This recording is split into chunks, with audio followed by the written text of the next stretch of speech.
به شما بینندگان عزیز، باز هم من هستم مریم دولتова در صحبت شما و امروز میخوام در یک موضوعی که گویا که از عالم طبیعت است و به ما دخل ندارد ولی باز هم دخل دارد برای شما یک صحبت کنیم. این موضوع رنگ است. مثلا امروز در حضور شما وقتی که من آمدم و لباس رنگ پوشیده آمدم و هر نفری که من رو امروز با این لباس دید این رنگ ها رو دیدن، حتی من رو چندان ندیدن، رنگ رو پیشتر دیدن. و رنگ چیست؟ اصلا وقتی کلمه رنگ میگیم چند طرف اون چند پهلوی این کلمه پیش میاد. من هنگامی کلمه رنگ میگم اولین اندیشه پیشم نظرم میاد همون ترسای دوره کودکی هم میاد که ما رنگدان داشتیم، چون همین ظرفک بود، در درون اون رنگ بود و اون رو در خلطچه می انداختند و اون رو در سمکه می آویختند. در درون سمکه مانیم خیلی کودک است، می دود می پرد، رنگدان چپه می شد، اما کتاب دفترها پر رنگ می شد. اگر در بیرون سمکه می آویختند وقتی که ما دو پرو پر می کردیم باز هم چپه می شد و لباس ها و خود همون سمکه مکتبی پر رنگ می شد و همیشه ما رنگالود بودیم. انگشت‌ها رنگالود بود، دفترها رنگالود بود، پرته‌های صنف رنگالود بود و همیشه گپ می‌شنیدیم در مکتب از معلم که دفترها پر رنگن، در خانه از پدر و مادر که سمکه پر رنگ شد، لباس پر رنگ شد، با اون رنگ هم نمی‌رفت بشستن و لباس مکتبی سفید بود. و هر دفعه که کلمه رنگ میگم پیش نظر من همین میآید. ولی در اصل رنگ خیلی معنی وسیع دارد و من میخواستم حاضر در اطراف رنگ و مثلا در مورد لباس چیزی بگویم. خیلی وقت است که در عالم معنوی ما صحبت ها اطراف لباس ملی می رود. موضوع عجیب است و مخالفان هم دارد، طرفداران هم دارد. برای من این موضوع یک موضوع واقعا جالب از نگاه اون است که اندیشه های مردم رو میبینید، ولی چیزی که برای من از همه روشن‌تر است اون است که چرا مردم ما از قدیم الایام دو متاع رو دوست می داشتن، اطلس و بقصب. با چی مانند است همین اطلس و بقصب؟ با رنگین کمان. همه رنگ ها رو دارد، چون رنگین کمان یک چیز طبیعت است، همیشه یک شکل است، ولی انسان خلاق است و از این رنگ های آسمانی برای خودش گرفت و این گزوارهای زیبا رو بافت. اگر برگردیم به طبیعت کشور خودمان که در 4 فصل سال این کشور بهار است. زمستان ما اگر یک هفته برف باشد، حتی یک ماه هم برف باشد، ولی برف از روی زمین نخیزه سبزه می روید. ما همیشه رنگ سبز داریم و در فرهنگ ملی مردم ما در بعضی منطقه هاش لباس سیاه می پوشیدن در عزا، ولی در قسمت دیگری اون مردم لباس سفید می پوشیدن. لباس عزایی لباس سفید بود. یعنی رنگ سیاه رو چندان قبول نداشت طبیعت انسان. و انسانی که در اغش چنین طبیعت زندگی میکند، رنگ سیاه در طبیعت ما اصلا جای ندارد، غیر از اون که شب اگر که آمد یکی ما خوبیم، ما تاریکی رو نمیبینیم. و از این رو یک چیز بسیار مهم است که باید فراموش نکنیم که ما یک جزء این طبیعت هستیم و این طبیعت به ما میگوید که چگونه باید لباس پوشیم که خاطرمان آسوده باشد، روانمان تنج باشد. من سالهای پیشم در دوره استودنتی با جوانها با هم کورس بحث میکردم، میگفتم شما چقدر کرته اطلس دخترای نغز میبینید؟ میگفتن که میزیبد. همون وقت هم میگفتم چرا خودتون بقصب نمیپوشید؟ میگفتن که خود رسم نیست، اگر که باشد ما هم بقصب پوشیدن نغز میبینیم، خود در شب دامادی میپوشن. و ببینید عجیب است، از بس که زن یک چیز، یک نمای زیبایی است، یک تمثال حسن و لطافت و نرمی این چیز هاست و مرد میخواهد در سیمای زن همین زیبایی رو همیشه بیند و خود مرد را ما تمثال زیبایی قبول نکرده ایم، تمثال قدرت قبول کرده ایم. ولی لباس یا چگونه که باشد گویا که ارزش ندارد. حالا که من گمان میکنم که رمانتیکا، زیبایی پرستی در دل مردان هم هست. اگر در دل مردان نمی بود اینقدر اطلس دوست نمی داشتن، اینقدر تلاش و دعوا نمی کردن. و وقتی که ما درباره لباس ملی صحبت میکنیم، لباس ملی یک چیز بسیار ارزشمند است و تمام خلق ها لباس ملی خودشان را دارند، ولی باید باز برگردیم با اون که لباس خودش چیست. و وقتی که ما درباره لباس میگیم پیش از همه باید در خاطر نگاه داریم که لباس برای ما بی خطر و براحت باشد. لباس لازم است که ما را از گرمی و سردی حفظ کند. لباس لازم است که ما را از همه گونه پشه و حشرات دیگری که میتوانند ما را بگزند، بدن ما را خونشور کنند، ما را حمایت کنند. و این رسالت بنیادی لباس است. رسالت بعدی لباس این زیبایی است که لباس برای ما باید بزیبد. مثلا مردمی که در غارها زندگی میکردن آنها درباره زیبایی کاری نداشتن. حتی اگر ما به خاطر بیاریم که در دوره های پیشینه 40 سال پیش این را که نسل ما یاد دارد، نسل جوان هنوز نه، ما زنان وقتی که لباس میدوختن کرتای پاجامشان یک خیل نبود، برای که نمیتوانستن آنقدر گزواری داشته باشند که برای هم کرتا هم برای پاجامه رسد. برای همین دو رنگه بود و کوشش میکردن که رنگ‌ها رو تا اندازه موافق کنن. لباسی که امروز زنان دختران ما میپوشند نه تنها از نگاه رنگ موافق کرده شده است، بلکه ما میتوانیم در اساس یک گزوار یک رنگه یک انسامبل برای خودمون بدوزیم. اون چیزی که مثلا در برای من میبینید اینم قریب که یک انسامبل است. این لباس از دو سه قسمت عبارت است و رنگ‌هاش مطابق کرده شده است و اینجا واقعا رسالت رنگ خیلی بلند است. انسانی که زیبایی شناس است رنگ رو خوب انتخاب میکند. انسانی که زیبایی شناس است از رنگ خوب استفاده میکند. نه تنها رنگ برای چهره شما بزیبد. اگر شما به صحبت میروید وابسته به اون معرکه، به اون مورد، باید لباس شما رنگ موافق داشته باشد. شما به توی خانه وقتی که با لباس سیاه میروید، با لباس عزاداری میروید، این چیزی است که برای ما مناسب نیست. یکمش که رنگ نشان دهنده اون است که باطن انسان در کدام حالت است. آنی که لباس سفید میپوشد با عالم باز است. چرا لباس عزایی مردم تاجیک در لباس سفید بود؟ زیرا من از عالم دست نمیکشم. من با خداوند خودم، با عالم خودم شکر میکنم. بله عزیزی از من رفت ولی عالم دیگر برای من باقی مانده است. رنگ سفید نشان دهنده اون است که این انسان عالم را قبول دارد. رنگ سرخ نشانه جرأت است. آدم برای عمل آماده است. رنگ سبز نشانه آسودگی خاطر است. رنگ سیاه اعتراض است در بسیار مورد. رنگ سیاه بین ما و عالم یک دیوار میسازد و خصوصا برای طبیعت تاجیکستان که ما همیشه آفتابمان از روزهای بی آفتابیمان زیادتر است، رنگ سیاه اصلا مطابقت نمیکند. زیرا رنگ سیاه اگر مخصوصیت فیزیکیش رو بگیرید، رنگ سیاه نور آفتاب رو میکشد و با بدن شما میدهد.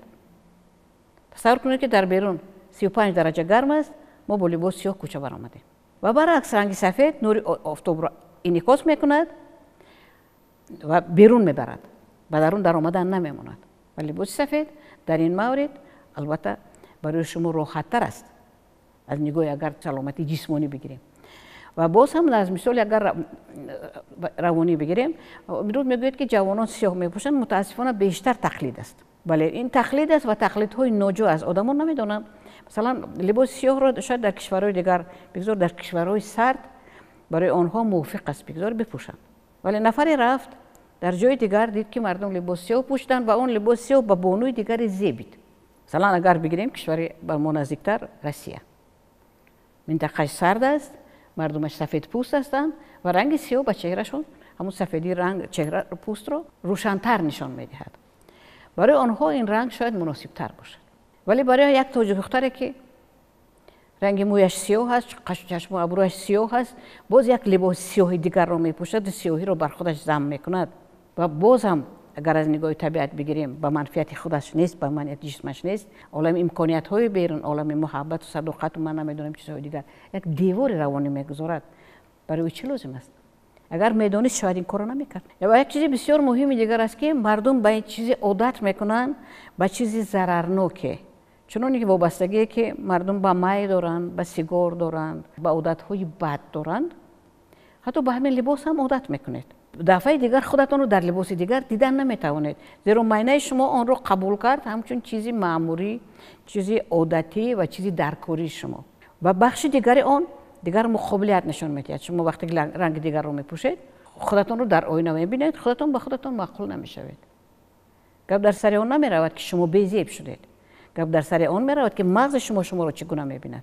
چیزی اصلا مهم اون است که اینجا تقلید خیلی زیاد است. وقتی که بسیاری ها یک کار رو کردن، معنی انسان با اون عادت میکند، فکر میکند که اگر همه خیلن منم باید همین خیل باشم. یک حس بی خطری خود رو در همین میبیند.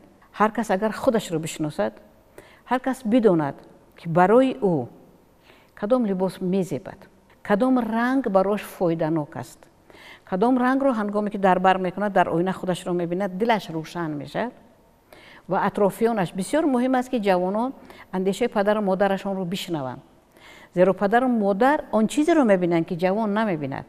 همسالش چیزی رو میبیند ولی پدر و مادر که از بلندی تجربه خودشون نگاه میکنند اونو چیز دیگر رو میبینند و اکثر پدر و مادران طرفدار اون نیستن که جوانان سیاه پوشند. شما تصور کنید که یک خانه رو پرده سیاه کشید و در اون خانه با پرده های سیاه 2 ساعت نشینید، خیلی احوالتون بد میشد. و ما عالم رو همین خیلی کرده استادیم، عالم بیرونه خودمون رو با لباس های سیاه از خانه میبریم. من لباس سیاه میپوشم، شما میپوشید، یک نفر دیگر میپوشد و در اطراف هم رنگ های سیاه هم. و اگر که از روی فرهنگ قدیمی خودمون بگیریم، رنگ سیاه رو در اکثر موارد بهای منفی میدادن. مثلا زاغ سیاه میگن، خبری بد، زاغ سیاه. بله، زاغ سیاه رو هیچ کس تعریف نکرده است، هرچند شاید پرنده زیبا باشد ولی تفکر مردم او رو همچون چیز زیبا قبول نکرده است. ما طاووس رو دوست می‌داریم که خیلی رنگ و رنگ است، ولی در عین زمان وقتی که ما می‌بینیم چیز زیبا کجاست و در اساس تقلید با عالمی که از عالم ما خیلی فرق دارد، با عالمی که طبیعتش، فرهنگش، تاریخش، رسالت‌های ملیش با ما هیچ برابری ندارد، در اساس تقلید اونها اگر ما این آنیون رنگ رو انتخاب کنیم پس ما سخت غلط میکنیم و به خودمون زیان میآوریم. حتی همین لباس سفیدی که مثلا همچون لباس عزایی در بعضی منطقه بود، در آخر سال که مثلا عزا به انجام میرسید اومدن میگفتن که سفید پوشان میکنیم و حتی همین لباس سفید رو میکشیدن که زیرا اون رو زمانی پوشید که دلش غمگین بود، با اون لباس دیگری پوشونید و معمولا یا لباس گلدار میپوشوندن یا حتما یک لباسی که رنگش سبز باشد، زیرا رنگ سبز نشانه رشد است، نشانه پیشروی است، نشانه زندگی است. ما با علف سبز می‌نگریم، با زندگی رو می‌بینیم. ما سبزه میگیم، وقتی ما سبزه میگیم در بهاران ما سمنک رو سبزه میکنیم. اینا همش نشان زندگی هستند. این واقعا رنگ سبز برای روح انسان خیلی تاثیر خوب دارد، برای زنده کردن روح ما، برای بیدار کردن اون شوق‌هایی که در درون ما خسته شدن، برای اونها خیلی کمک میکند. برای همین در بهار مردم از زمستان خسته میشوند و میروند به میدان‌هایی که رنگ سبز اونجا زیاد است. و حتی دکتران چشم میگن که اگر چشمتون خیره باشد به رنگ سبز نگرید، چشم شما را روشن میکند. پس چرا ما اینقدر رنگ‌های زیبا داریم؟ و اگر طبیعت 7 رنگ داشته باشد ولی انسان از این 7 رنگ شاید 700 رنگ ساخته باشد، تابش‌های خیلی زیادی پیدا کرده باشد، ما چرا این رنگ‌های زیبا را استفاده نمیکنیم؟ چرا انتخاب خودمون رو در یک رنگ سیاه یا یک رنگ دیگر با همین تنگ میکنیم؟ من گمان میکنم که یک سبب شاید همین باشد که مردم هنوز رسالت رنگ را، هنر رنگ را، تاثیر رنگ را به روان خودشان، به تندرستی خودشان، به عالم خودشان، به محیط خودشان نمیتونن. و شخصا برای من بسیار مهم است که برای کودکان، خب پسرک باشد خود دختر، رنگ های روشن زیادتر باشد. کودکان را به این لباس ها عادت کنونید. رنگ های روشن، سرخ، زرد، کبود، نولابی، رنگ هایی که دل کس را میکشویند. رنگ آسمان مثلا، رنگ کبود رنگ آسمان است، رنگ بحر است، یک رنگ وسعت است، رنگ پهنا است. وقتی که شما این لباس رو در بر میکنید، نه تنها این لباس به روح شما تاثیر میکنه، شما این رو به دیگران هم میبرید، هدیه میبرید. و از این رو وقتی که ما این چیزها رو، چیزهای گویا عادی ولی فراموش شده زندگی خودمون رو استفاده کردنش رو یاد میگیریم، برای خودمون خیلی خدمت میکنیم. استفاده کنید. رنگ هم یکی از نعمت‌های طبیعت است. برای انسانی که خلاق است، زندگیش را خودش ساخته میتواند. استفاده کنید از این خشت‌های زیبا. زندگیتون رو زیبا کنید، رنگین کنید و از رنگ‌ها برای وسعت و برای قدرتمندیتون استفاده برید. زیرا میتوانید و این چیز تنها در اختیار شما است. اگر روز شما به دکان‌ها و بازارهای شهر ما یا کشور ما روید، همه رنگ رو می‌بینید. انتخاب کنید که روشن‌ترش. انتخاب کنید اون که دل آدم رو می‌کشاید. انتخاب کنید اون رنگی رو که به دل شما شادی می‌آورد و به دل دیگران هم. نه تنها خودتون شاد میشید، چون یک خورشید به دیگران باز شادی می‌بخشید، فرح می‌بخشید، نور می‌بخشید. پس استفاده کنید، دیگر هیچ. مهم است که ما خودمون بدونیم که اگر رنگی رو انتخاب کردیم چرا انتخاب کردیم. اگر بدونیم که این به ما چگونه تاثیر میکند و به اطرافیان نیز. زیرا ما نه تنها برای خودمون مسئولیم، برای نزدیکانمون، برای آنهایی که ما رو میبینند، برای آنهایی که ما رو میشنوند. زیرا هر کدام ما اگر یک پاره نور باشیم و به دیگران یا نور میبخشیم یا از آنها نور رو میگیریم، نور آنها رو کم میکنیم. و در این مورد رنگ در خدمت شما باد. خلاق باشید، خوشبخت باشید و هنرهایی که طبیعت برای شما پیشنهاد کرده است در استفاده رنگ ها استفاده کنید. آباد باشید تا صحبت دیگر در تلویزیون سفینه.